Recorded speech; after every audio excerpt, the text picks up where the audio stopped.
जय झूलेलाल। अॼु मां तव्हांखे ॿुधाईंदसि कारकत महीने जी कथा जो अध्याय 38। हिन अध्याय खां पहले मां 37 अध्याय अपलोड करे चुकी आहियां। तव्हां हिन अध्याय खां पहले उहे 37 अध्याय भी ज़रूर ॿुधजो। अचो त ॿुधूं अध्याय 38 कारकत जे समाप्तिअ जी विधि। त सभई प्रेम सां चओ लक्ष्मी नारायण भगवान जी जय। श्री राधा दामोदर भगवान जी जय। श्री कृष्ण भगवान जी जय। महाराजा पृथु चवण लॻो त हे महाभागी नारद, हाणे कृपा करे कारकत महीने जे समाप्तिअ जी विधि ॿुधाए कृतार्थ करियो। तव्हीं सर्वज्ञ चइनी वेदनि 18 पुराणनि ऐं 6 शास्त्रनि जे ॼाणण वारा आहियो। महर्षि नारद चवण लॻो त हे राजन, कारकत महीने जे विर्त रखण वारनि पुण्य आत्माउनि खे हिन तरह सां विर्त छोड़णु घुर्जे। कारकत सुदी 14 ॾींहं घर में अंगण में लेपो बुहारी पाए, तुलसीअ जे मथां मंडप बणाए, लाटू टंगे, चइनी दरवाजनि खे गुलनि फुलनि सां सिंगारणु घुर्जे। मंडप जे चइनी दरवाजनि जे मुंड ते मिटीअ जा 4 दरबान थापे उन्हनि जी पूॼा कजे। हिननि 4 दरवाजनि जा नाला ही आहिनि: जय, विजय, पुंजशील ऐं सुशील। पोइ तुलसीअ जे पाड़ में चइनी रंगनि जा शोभायमान सुब्रतो बदर बणाइजे। तंहिंजे अॻियां वरी 5 रत्ननि समेत कलश स्थापन कजे। कलश स्थापन करे पोइ गणेश आदिकनि जो पूजन कजे। उते शंख चक्र गदा पदमधारी विष्णु भगवान जी मनमोहिणी मूर्ति वस्त्रनि ऐं जेवरनि सां सिंगारे लक्ष्मीअ जी मूर्ति उन सां गॾु रखी लक्ष्मी नारायण जो पूजन कजे। विर्त रखण वारनि खे घुर्जे त पोइ इंद्र आदिक लोक पालकनि जो पूजन करे। 12 ॾींहं भगवान निंड मां जाॻियो हो। 13 ॾींहं देवताउनि हुन जी उस्तति कई हुई। 14 ॾींहं भगवान साक्षात थी दर्शन ॾिनो हो। तंहिं करे 14 ॾींहं विर्त जे समाप्तिअ जी पूॼा करणु घुर्जे। गुरूअ खां आज्ञा वठी विष्णु भगवान जी सोने जी मूर्ति बणाए उन जी 16 प्रकारनि सां पूॼा करे तंहिंखां पोइ सेजा दान करे। उन जी विधि हीअं आहे। सेजा दान जी विधि: सोनो चांदीअ या लकड़ीअ जी सेजा यथाशक्ति अनुसार जोड़ाइजे। उहा रेशम सुत्र या निवाड़ सां उणियल हुजे। तंहिंजे मथां कपह जो नरम विहाणो विछाइजे। तंहिंजे मथां वरी सफ़ेद चादर विछाए छत्री, ॾीओ, शीशो, फणोटो, सुरमेदानी, सराई, दुपट्टो, खड़ाऊ, चिमटो, कैंची, छुरी, चाकू, लौंग, फोटा, केसर, कस्तूरी, चंदन, कुंगू, सिंदूर, कजल, पान, बीड़ो, माला ऐं ॿी जेका पाण खे प्यारी वस्तु हुजे सा रखिजे। भख्य ऐं भोज इत्यादिक इहे सेजा दान जा अंग आहिनि। ब्राह्मणीअ खे हीअ शयूं दान में ॾियणु घुर्जनि: जाकेट, पड़ो, पेर जी जुती, दुपट्टो। जेकॾहिं ब्राह्मण हुजे त उनखे हीअ वस्तु दान में ॾिजनि: पगड़ी, धोती, जुती, अंगरखो ऐं दुपट्टो। जेकॾहिं थी सघे त राधा दामोदर जे प्रीति निमित्त के गहना भी ॾिजनि। सोनो, चांदीअ, ट्रामे, पितल आदिक पात्रनि, धातुनि जा बर्तन भी ॾिजनि। जॾहिं पंच भीखम जो विर्त समाप्त थी वञे तॾहिं चांदीअ जे ॾीए में सोन जी वट विझी दान करे तंहिंखां पोइ हिन तरह वेनती करे: हे विष्णु भगवान लक्ष्मी नारायण, जीअं तव्हांजी सेजा कॾहिं बि ख़ाली नथी रहे, तीअं मुंहिंजी सेजा कंहिं बि जन्म में ख़ाली न रहे।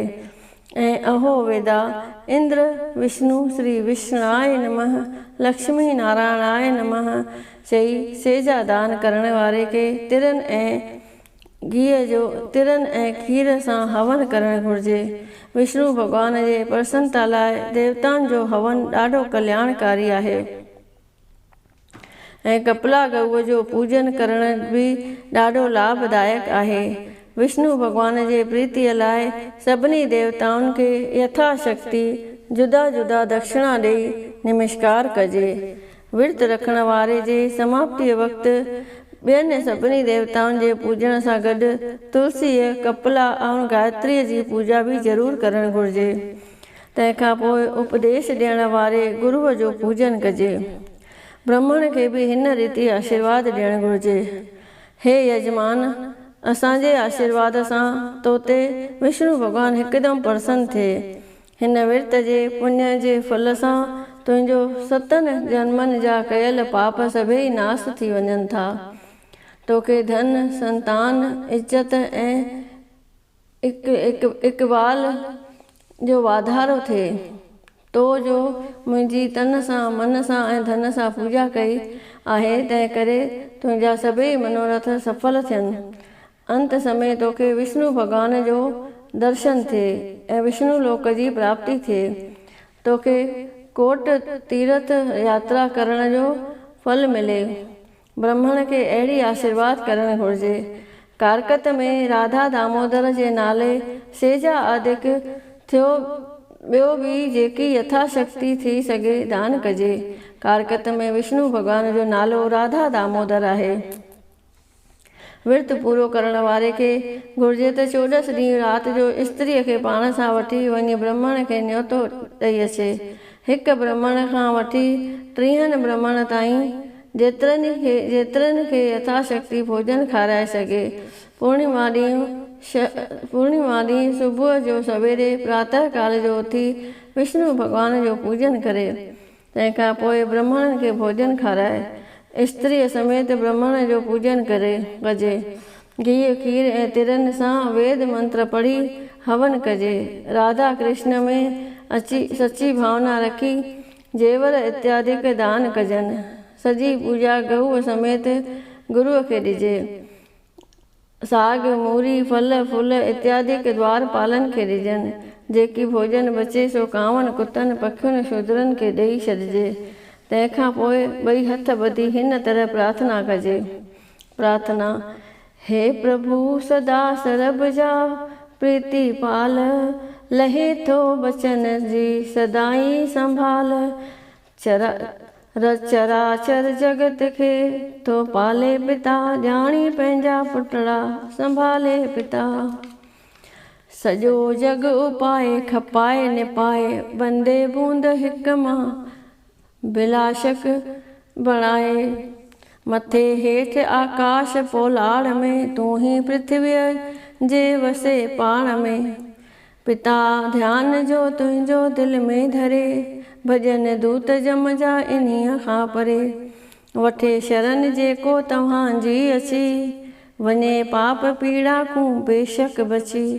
करे जंहिं ते पंहिंजी तूं निर्मल नज़र, कटे जूण जन्मनि जा तंहिंजा चकर। सॼीअ विश्व में तूं फ़क़ति सार आं, व्यापक निरंजन निराधार आं। ठाहे जनम तुंहिंजो न को नाश आ, सव्यंगी रूप तुंहिंजो चिदाकाश आ। नंढो मुख सां कहिड़ी वॾाई चवां, ॿधी ॿेई हथड़ा तो पेरे पवां। बंदियूं बख़्श बाबा गुनाहगार आं, तुंहिंजे दर जो नौकर तलबगार आं। सफल कर जो हीउ विर्त धारियो अथम, अचे तुंहिंजे दर ते पुकारियो अथम। नमस्कार तोखे नमस्कार आहे, तुंहिंजो दास होमे खे आधार आहे। इहा प्रार्थना पूरी करे गोॾनि भर पृथ्वीअ ते वेही पुरुषोत्तम भॻवान खे अर्घ ॾिजे ऐं हिन तरह वेनती कजे: हे लक्ष्मीपति, खीर सागर में रहण वारा, मुंहिंजी तव्हांखे वारंवार नमस्कार आहे। हे जगत पिता जगदीश्वर, तूं लक्ष्मीअ समेत अर्घ ग्रहण कर। तव्हांजे फ़क़ति नंढड़े ऐं मिठड़े नाले गिनण सां संपूर्ण दुख दूर थी वञनि था ऐं यज्ञ, दान, तपस्या आदि सभई क्रियाऊं सिद्ध थियनि थियूं। हे अच्युत, हे पार ब्रह्म, मां तव्हांखे वारंवार नमस्कार थो करियां। ईअं चई लक्ष्मी नारायण जी विधि अनुसार पूॼा करे विष्णु भॻवान जे प्रसन्नता लाइ जेको पुण्य आत्मा पूरनमासीअ जे ॾींहनि जी कतार वारे थो, तंहिंखे किरोड़नि यज्ञनि जो फल मिले थो ऐं हिन जूं सभई मनोकामनाऊं सिद्ध थियनि थियूं। उहो मनुष्य वरी संसार जे जनम मरण जे चक्र में नथो अचे ऐं निरसंदेह विष्णु लोक में वञी वासो करे थो। विर्त रखण वारे खे घुर्जे त ब्राह्मणनि खे खीर आदिक भोजन खाराए पूर्णिमा ॾींहुं जप तप दान करे। ईअं करण करे बि अभय फल प्राप्त थींदो आहे। तंहिंखां पोइ गुरु ऐं कुटुंबियुनि सां गॾिजी पाण बि भोजन खाए। कारकत मांग वैसाख ऐं पुरुषोत्तम महीने जी अहिड़ी ई विधि शास्त्रनि में ॼाणायल आहे। महर्षि नारद चवण लॻो त हे राजा पृथु, जेको सचे निश्चय ऐं दिल जे सची श्रद्धा सां कारकत महीने जो विर्त रखंदो, उन्हीअ जे जनम मरण जा बंधन हिकदमि कटिजी था वञनि। सभिनी पापनि दोषनि खां सो रहत थी वञे थो। ब्रह्मलोक चंद्रलोक सूरजलोक में उन्हीअ जो वासो थिए थो। सभिनी विर्तनि तीर्थनि ऐं दाननि पुण्यनि करण खां जेको पुण्यनि जी प्राप्ति थिए थी, उन्हीअ खां किरोड़ गुणो वधीक कारकत महीने जे विर्त खे विधीअ सां पालन करण करे फल मिले थो। उन्हीअ जो जन्म सजायो आहे, उन्हनि जो धन सजायो आहे, उन्हनि जो संसार में अचणु सजायो आहे ऐं उन्हनि जी माता पिता धन आहिनि, जेके विधि अनुसार कारकत महीने जो महापवित्र विर्त रखनि था। हिन खां मथे ॿियो को बि विर्त कोन्हे। सभिनी विर्तनि में हीअ विर्त बिल्कुलु महाउत्तम आहे।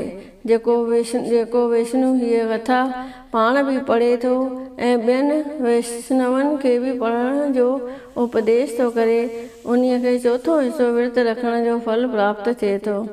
तंहिं करे जिन प्रीतमनि खे हिन मानुषा देहीअ रूपी दिव्य रतन जो क़दुरु हुजे, सो हिन पवित्र कथा जो पाठ ज़रूरु कनि। पद्म पुराण मां कारकत महात्म कारकत जे समाप्तिअ जे विधान बाबति 38 अध्याय संपूर्ण थियो। सभई चओ लक्ष्मी नारायण भगवान जी जय। श्री राधा दामोदर भगवान जी जय। श्री कृष्ण भगवान जी जय।